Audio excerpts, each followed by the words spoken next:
It is the second largest set of the Animal Crossing sets, a new theme that has gathered a lot of interest from the Nintendo game fans, and at the same time from the fans of a very old LEGO theme called Fableland, due to the several similarities shared between it. It contains 389 elements and a retail price of €40 or dollars, which is equivalent to a price per piece of a little bit more than 10 cents, which isn't necessarily bad for a licensed theme. The first set I reviewed, 77047 Bunny's Outdoor Activities, didn't leave me entirely convinced. The 77049 Isabelle's House Visit represents the house of one of the characters and appears to be full of accessories. Will my opinion be different for this set? Let's find out.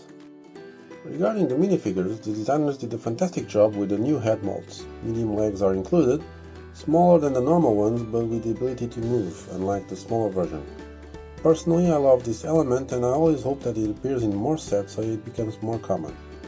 I really like the chosen torsos, which can even be used in other themes, such as Winter Village. And I highlight Isabelle's skirt, a not that common element that appears here for the first time in dark blue. Moving on to the construction itself, it is divided into 6 packs which, like the set reviewed previously, are very easy to build. In just over 30 minutes we have the set built. The model is made up of several models, something like what is done with Super Mario sets.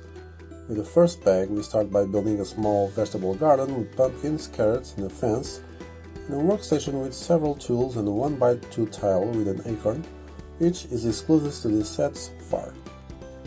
Second bag we start with the house itself. I confess that I have not seen the element that serves as the base. Apparently they appeared last year in quite a few sets, but I haven't had the opportunity yet to put together a set with it. Although I consider it somewhat juniorized, I understand its use considering the target audience for the set, 6+. It makes it much easier to place other islands or models so that they are securely attached to the structure, as the walls will hold these. And speaking of these, they are quite simple and quickly buildable with the use of arches in the spot where the windows will be located. Bag 3, chimney. I love the use of the cloud and smoke.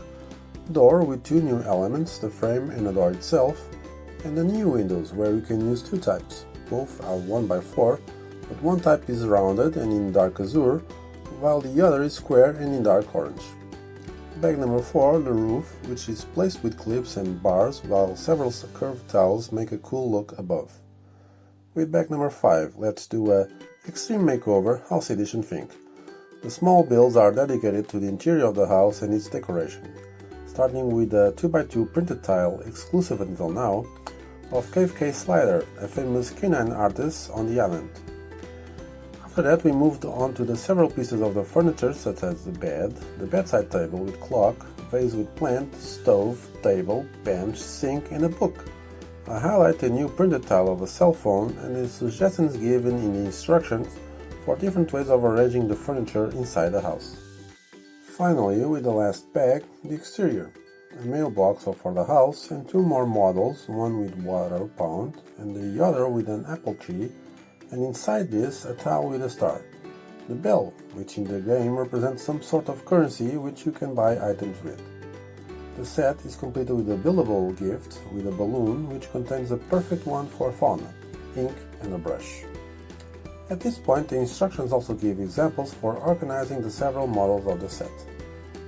I confess that this set pleased me much more than the 77047 Bunny's Outdoor Activities. It has more content, more things to build, and even an actual purpose. It's quite customizable, it's reminiscent of those basic sets from the late 80s and early 90s, where we build a house and furnish it to our liking. And of course, here we have the bonus of being associated with an image that many fans know, Animal Crossing. There are many references to the game, such as the hidden coin or the fossil, which can be unhardened on the platform and taken to the museum to be studied, or even the tile with the acorn, representing a recipe in the game, which gives the ability to craft new items. In the other review I made a small comparison with Fableland, but for this one I'll just say that if the parents want, this theme could have the same function.